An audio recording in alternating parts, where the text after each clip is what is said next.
À quoi ressemble vraiment sa vie privée? Si depuis sa nomination à Matignon, Elisabeth Borne a évoqué un compagnon à plusieurs reprises, un livre vient aujourd'hui semer le trouble. Selon La Secrète, tout juste publié chez l'Archipel, il y a en effet de quoi s'interroger sur l'homme en question. Patrice Aubert, pris en photo avec Elisabeth Borne par Closer durant l'été 2022, écrit en effet sur son blog être pacsé avec une autre femme depuis 2021.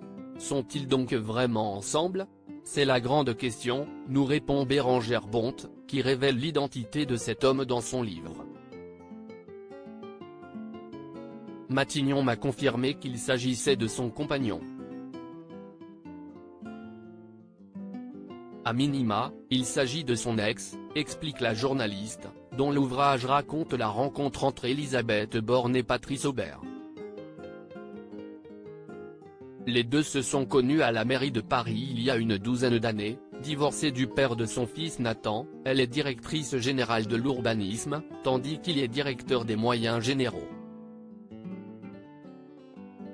Il se retrouve ensuite à la RATP, lorsqu'Elisabeth Borne en est la présidente, puisqu'elle l'embauche en tant que déléguée à l'éthique.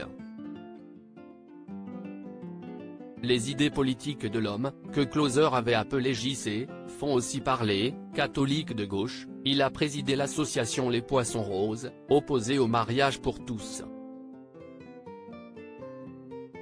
Son profil politique pose question, estime Bérengère Bonte, qui n'a pas pu compter sur les confidences de la première ministre, très discrète à ce sujet. Elle s'inquiète que l'on en parle.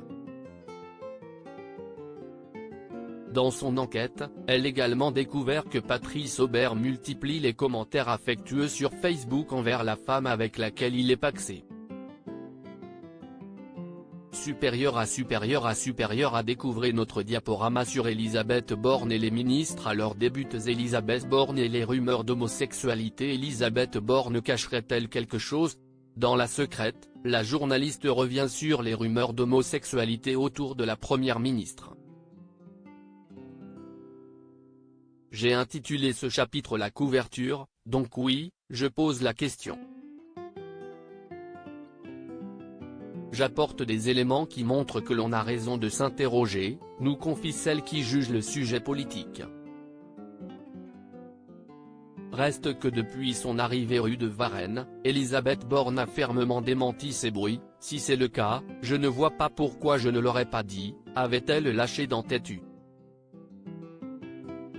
Sans vraiment mettre fin aux rumeurs. Crédit photo, Raphaël Lafargue-Poul.